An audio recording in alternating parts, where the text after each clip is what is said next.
พี่น้องหลังจากพิธีมงคลสมรสระหว่างแพ้วพราวแสงทองกับสันวงศ์สะทอนผ่านไปก็มีกระแสดราม่ารุนแรงทางโซเชียลพี่น้องก็ดังที่พี่น้องป้องไปได้ฮู้ได้เห็นนั่นละว่าเขาเจ้า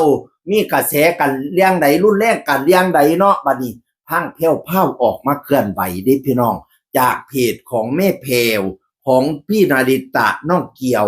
เราเขียนว่าจังซี่ล่ะ ไม่สำคัญว่าใครจะเชื่อหรือไม่เชื่อไม่สำคัญว่าใครจะมองอย่างไร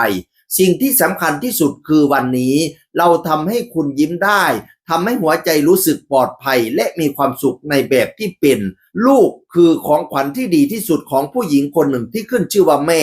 และความเป็นแม่จะเป็นไปตลอดชีวิตโดยที่แม่จะคอยโอบกอดดูแลลูกซึ่งเป็นของขวัญเป็นแก้วตาดวงใจมาถึงวันนี้คนที่เข้ามาในชีวิตแม่เชื่อมั่นแล้วว่าเขาจะรักดูแลปกป้องลูกของแม่ได้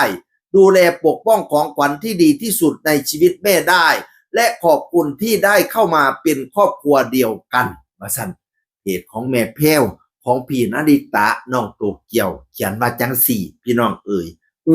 มาที่นี่ก็ถ่ายรูป4คนแพ้วพราวแสงทองสั้นวงศ์สะท้อนน้องณริตะน้องโตเกียวเรียกว่าครอบครัวได้เต็มปากแล้วนะ SPNT พะนะว่า SPNT พี่น้องเอ่ยกะกระแสกันรุนแรงเติบอยู่เนาะพี่น้องเนาะกะจักสิว่าจังใดข่อยก็ได้พี่น้องเอ่ยเฮาก็ได้แต่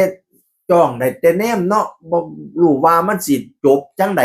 เรื่องดราม่าของสองฝากฝั่งนี่ก็ได้พี่น้องเอ่ยกันมีแต่ภาวนาให้มันลงเอยด้วยดีจบลงด้วยดีทุกสิ่งทุกอย่างราบรื่นไปด้วยดีนั่นแหละไม่รู้ว่าจะอีกกี่ปีหรือกี่วันพี่น้องเอ๋ย2 ปีแล้วเนาะกันสิเว้ามากก็ได้ไม่รู้ว่าจะจบลงยังไงเรื่องนี้นะด้วยสิทาจนว่านาริตาโตเกียวเป็นเบ้าเป็นสาวพุ่นติด้วยสิทาจนได้ไพ่ได้เคยพุ่นติเฮ้ยจังสิจบชีวิตข่อยนี่สิเห็นตอนอวสานของหนังเรื่องนี้บ่เนาะได้แต่จอบได้แต่ซองเนาะก็บ่รู้ว่าสิจบจังไดหนังเรื่องนี้ก็ได้พี่น้องเดาบ่ถูกพี่น้องเอ่ยเฮากะเอ่อก็ได้แต่ความเป็นกลางล่ะฟังทั้งสองฝากสองฝ่ายเนี่ยศิลปินที่เพิ่นเป็นกลางเพิ่นเชียร์สองฝากสองฝั่งข้อยก็เห็นดีเห็นงามอยู่ดิอันเพจนั่นแล้วก็มาเขียนว่าขอบคุณแอนอรดีคุณบอยสิริชัยคุณบิวจิตที่ส่งช่อดอกไม้มาร่วมยินดีกับแพรวซันนะคะว่าซั่นว่านั่นน่ะทั้ง3ท่านนี่เพิ่นก็ดีอยู่เพิ่นเชียร์ทั้ง2ฝาก2ฝั่งผู้ใหญ่บ้านฟินแลนด์เพิ่นก็เชียร์ฝั่งแพรวซันเพิ่นก็เชียร์เพิ่นบ่ได้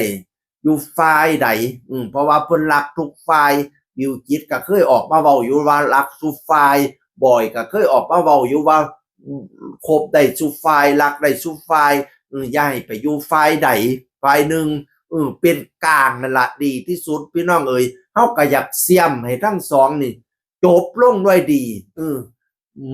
การมีดราม่าดราหมอยการเป็นสงครามนี่มันไม่ดีหรอกพี่น้องเอ๋ยมันมันไม่เป็นสุขนะความไม่ลงรอยกันเนี่ยพี่น้องเอ๋ยถ้าไม่ลงรอยกันก็อยู่ไผอยู่มันแห่งสิดีเนาะแห่งดีตอนนี้ศึกชายแดนเขมรเงียบแล้วเหลือแต่ชายแดนแพร่วพราวกับชายแดนผู้ใหญ่บ้านฟินแลนด์น่ะลุกขึ้นอยู่ตอนนี้พี่น้องเอ๋ย สมกับเพิ่นว่าร้องเพลงชาติไทยอยู่เนาะไทยนี่รักสงบแต่ถึงลบไม่ขาดบ่ขาดอีหลี บ่ขาดจากการลบอีหลีพี่น้องเอ๋ย